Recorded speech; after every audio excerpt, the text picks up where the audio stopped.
नमस्कार दोस्तों। तो आज से हम लोग शुरू करने वाले हैं अपनी एक नई जर्नी, जिसमें कि हम लोग जानेंगे कि एसएसबी क्या होती है, what is SSB, what is required for SSB, और आप एसएसबी में कैसे एक्सेल कर सकते हैं। तो आइए शुरुआत करते हैं ये जानने से कि एसएसबी क्या होती है। तो सबसे पहले हम लोग बात कर लेंगे एसएसबी की। तो एसएसबी को 2 फेजेस में बांटा गया है, यानी कि टोटल जो होता है ये 5 दिन का प्रोसेस होता है, यानी कि डे 1 टू डे 5 5 दिन का प्रोसेस होता है, which includes phase 1 and phase 2। 2 phases में डिवाइडेड है।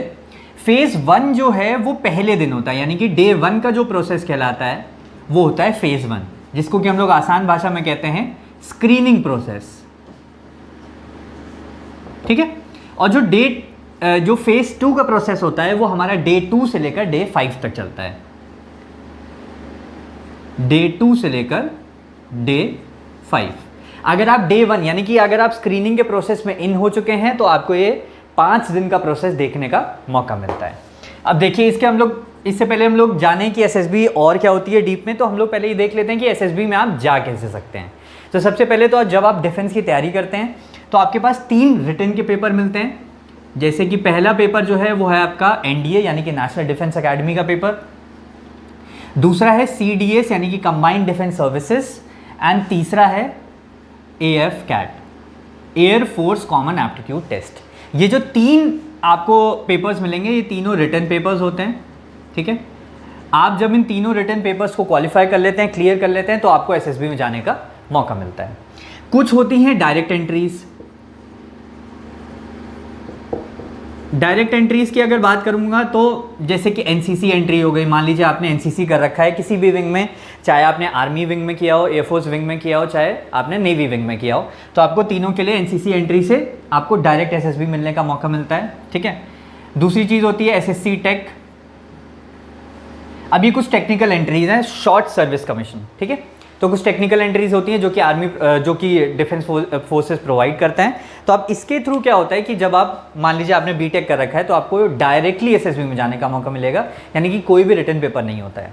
एनसीसी में भी सेम चीज़ है। अगर आपने 3 साल का यानी कि एनसीसी सर्टिफिकेट तक ले रखा है तो आपको एनसीसी के थ्रू आर्मी, नेवी या एयरफोर्स में जाने का मौका मिलता है, एसएसबी देने का मौका मिलता है। ठीक है।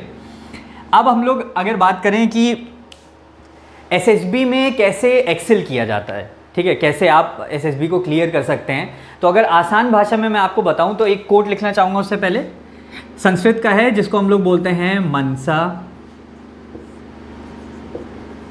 वाचा कर्मणा। ठीक है। तो मनसा वाचा कर्मणा ये एसएसबी का मोटो है। मनसा इज फॉर मन, कि आपका मन कैसा है, वाचा आप क्या बोलते हैं, एंड कर्मणा आप क्या करते हैं।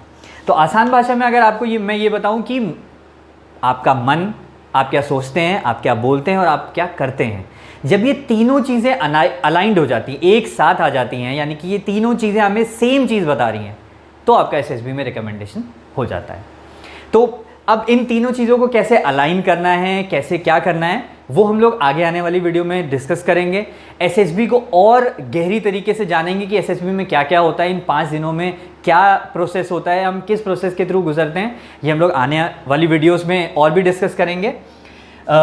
इसी के साथ साथ हम लोग ये भी देखेंगे कि जो पर्टिकुलर प्रोसेसेस हैं, यानी कि डे 1 में क्या होता है स्क्रीनिंग प्रोसेस, जैसा कि मैंने बताया, उस स्क्रीनिंग प्रोसेस में क्या होता है, डे 2 में 3, 4, 5 ऐसे करके हम लोग पूरे एसएसबी के प्रोसेस के बारे में जानेंगे और समझेंगे कि प्रोसेस है क्या, वो हमसे क्या चाहते हैं और किस तरीके से हम लोग अपना रिकमेंडेशन ले सकते हैं। तो आज के लिए बस इतना ही। Thank you.